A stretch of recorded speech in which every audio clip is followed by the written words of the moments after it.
Alors bonjour, chers élèves de 4e 4.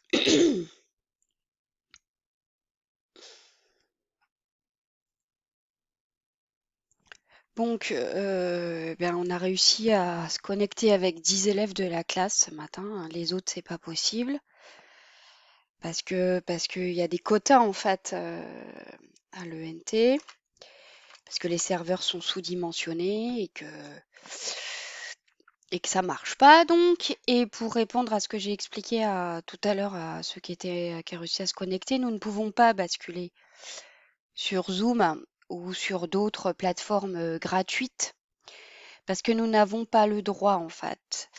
Vous vous rappelez ce qu'on a vu en EMC sur la protection des données personnelles, sur la RGPD?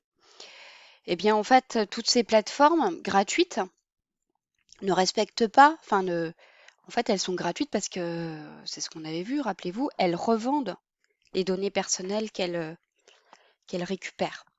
Et donc, moi, j'ai pas le droit en tant que professeur de vous donner rendez-vous sur une plateforme gratuite avec le risque que on récupère vos données personnelles, d'autant plus que vous êtes mineur. Donc malheureusement, nous n'avons pas d'alternative à part les outils institutionnels, c'est-à-dire le NT ou la classe virtuelle du CNED, qui ne fonctionnent pas parce qu'elles sont saturées. Voilà, c'est qu'en fait, les serveurs, ils sont pas en capacité d'absorber le flux qui arrive. Donc voilà, j'avais préparé une classe virtuelle parce que j'avais envie de vous voir. Après bientôt 3 semaines, on ne s'est pas vu. Et ben, je vais quand même vous faire la vidéo, puis on essaiera de se retrouver la semaine de la rentrée. Enfin, de la rentrée en distanciel.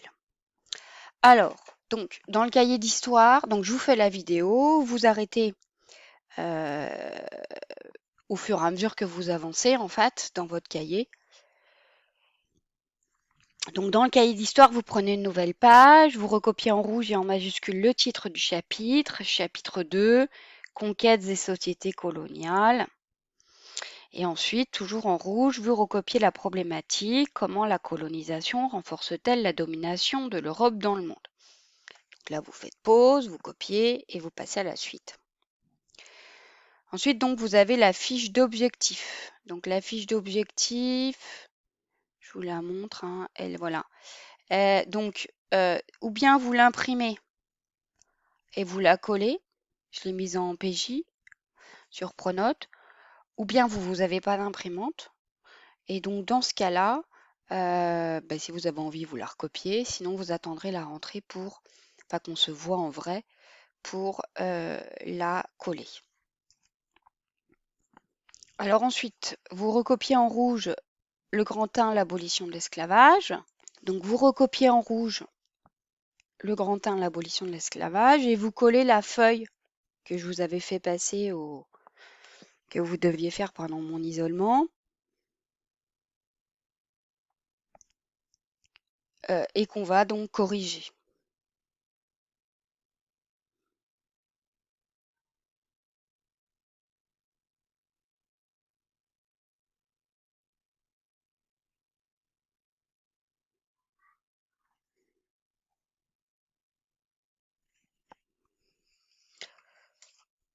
Alors,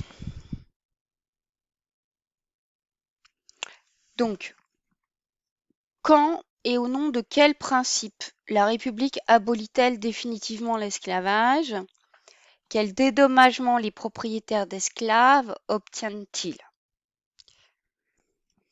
Donc pour cette première question, je vous propose quand même en quelque sorte de travailler ensemble grâce à la réponse ici de Farah. Euh, et vous corrigez, hein, la République abolit définitivement l'esclavage le 27 avril 1848. Grâce à des combats comme celui de Victor Schœlcher, hein, puisque c'est lui, hein, c'est ce député qui a porté à l'Assemblée de la Deuxième République la proposition d'abolition de l'esclavage définitive. Les propriétaires d'esclaves auront droit en fait à une somme comme dédommagement financier en échange de chaque esclave. Alors, au nom de quoi? Au nom donc, au nom de quoi est-elle abolie? Au nom des droits de l'homme. Alors, deuxième question, quel est le premier pays à abolir l'esclavage? Quand? Que se passe-t-il ensuite? Et troisième question, expliquer comment Saint-Domingue a été libéré de l'esclavage. Alors, cette fois-ci, réponse de Félix. La France est effectivement le premier pays à abolir l'esclavage en 1794, donc sous la Révolution française, si vous vous souvenez.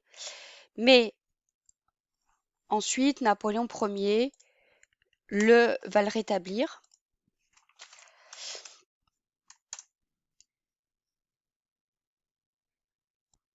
Donc, il l'aurait établi en 1802, d'accord? Et ensuite, il faudra attendre 1848. Alors, c'est vrai que beaucoup ont répondu parmi vous que l'Angleterre était la première à abolir l'esclavage. Eh bien non, en fait, puisque la France l'a aboli une première fois au nom des droits de l'homme, au nom des principes de la Révolution française.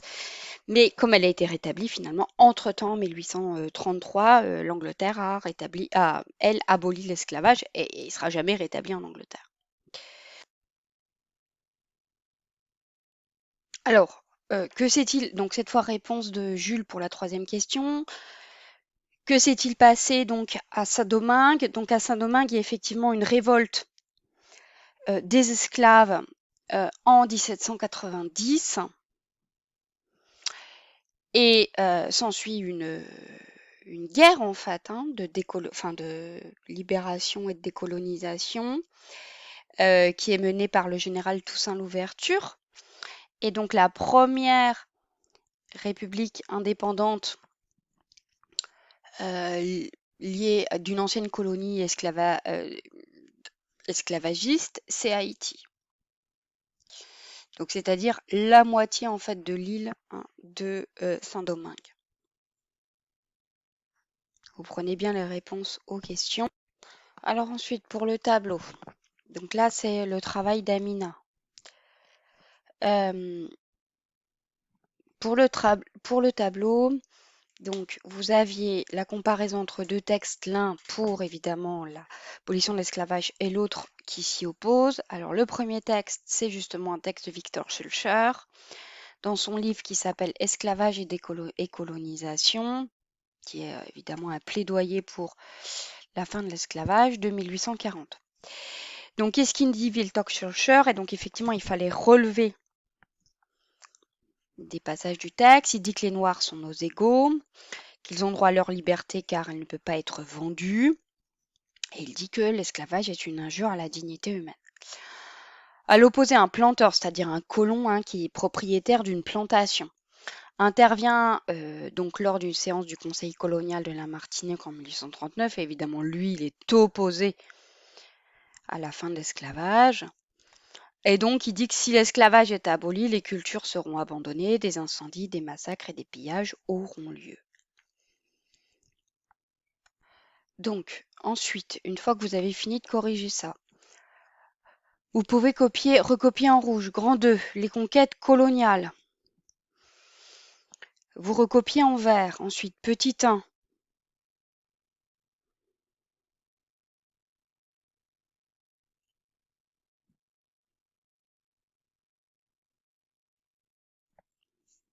L'exemple de l'Algérie. Donc ça, c'est le tableau pour la feuille sur la conquête de l'Algérie. Vous aviez un tableau à compléter avec des mots-clés. Donc vous allez coller cette feuille sous le petit 1. Vous allez laisser 3 pages de votre cahier. On rédigera le texte à partir de vos mots-clés en classe. Et une fois que vous avez laissé ces 3 pages, vous recopiez en vert, donc dans une nouvelle page, petit 2, la constitution des empires coloniaux par les puissances européennes. Alors, il y a des documents à étudier. D'abord, vous allez prendre les cartes qui sont pages 114, 110, 111 du manuel. Ce sont les cartes des empires coloniaux. Alors, donc, vous avez 2 cartes qui sont les cartes des empires coloniaux. Donc, qu'est-ce qu'on constate? Et vous regarderez également le lien, je vais vous renvoyer le lien vers la vidéo que vous avez commencé à regarder à propos de l'abolition de l'esclavage, parce que c'est justement, il explique extrêmement bien la course aux colonies. Donc en fait, vous voyez qu'en 1815, les colonies européennes, elles s'étendent en Amérique. L'Amérique, elle a été colonisée dès le XVe siècle, 1492, la découverte de l'Amérique par Christophe Colomb. Donc avec les colonies portugaises au Brésil, les colonies espagnoles, les colonies dans les Antilles, justement là où on pratique beaucoup l'esclavage, avec la Guadeloupe, la Martinique, etc. Les États-Unis qui sont déjà devenus indépendants et le Canada qui est toujours britannique. Et puis un petit peu également, on trouve un peu de colonies, notamment ce sont les Indes britanniques, un petit peu aussi en Afrique du Sud, en Australie. Mais le reste du monde, en particulier l'Afrique, n'est absolument pas colonisé. Or, en fait, pendant tout le 19e siècle, il va y avoir justement une course aux colonies avec l'Afrique. Alors, ce qui est intéressant, c'est de voir que parallèlement, justement, les pays d'Amérique latine obtiennent leur euh, indépendance pendant cette période-là, en général par la guerre.